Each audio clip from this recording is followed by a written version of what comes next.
Какво става, манячета? Аз съм Мерсо и как сте разбрали, днес е Свети Валентин и ще направя едно видео точно за този празник. В момента мисля да направя... Пак се излагаш, брат. Ай, че намерих едно изкара. Ари, бе! Айде, бе, брат, ево за вискито, бе. Много ясно, брат, за тебе не. Ево. Айде, на здраве. Айде, брат. Белапастира Жесика, майка ти ще има, ей! Ташките пари ще ти вкарат, децата ми да умрат, ама дайте! Айде, брат, на здраве, бе. Нали знаеш какво казват? Който не пие на екс, да не види секс.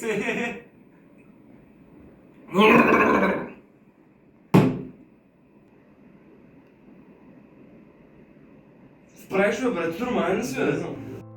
Тук Мерсо разбира, че има фетиш към крака и осъзнава, че никога няма да бъде като другите деца.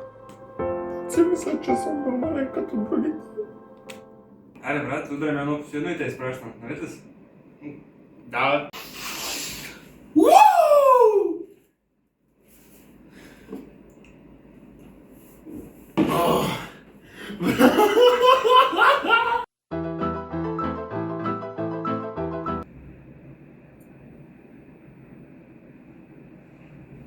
Къде е чизното пакове? Мерсо!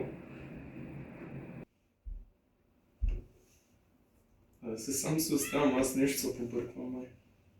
Пак си изчаткал, бе. Не знам, брат. Чуя съм. Какво мога да направя, че идват Свети Валентин и пак съм сам и...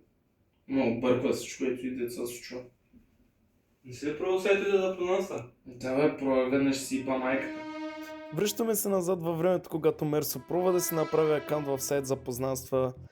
Обаче нещата не преминаха много добре и започна да се обърква на най-важния въпрос. Също така нямаше и много приятели. Това не е вярно, между другото.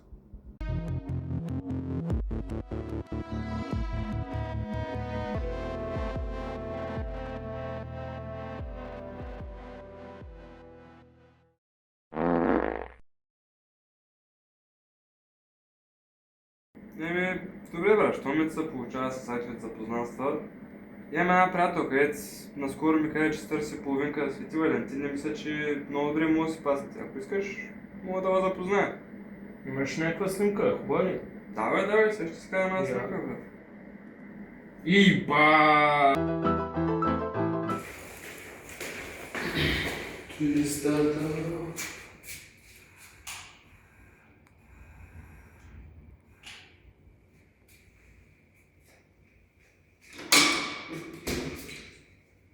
Здравейте, трябва да Здрасти. си, нали така? Да. Много ми е приятно.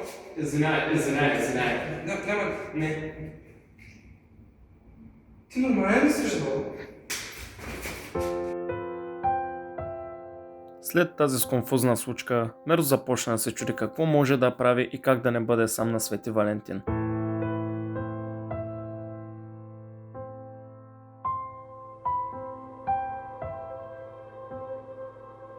Докато не се сети, че може да приключи мъките си.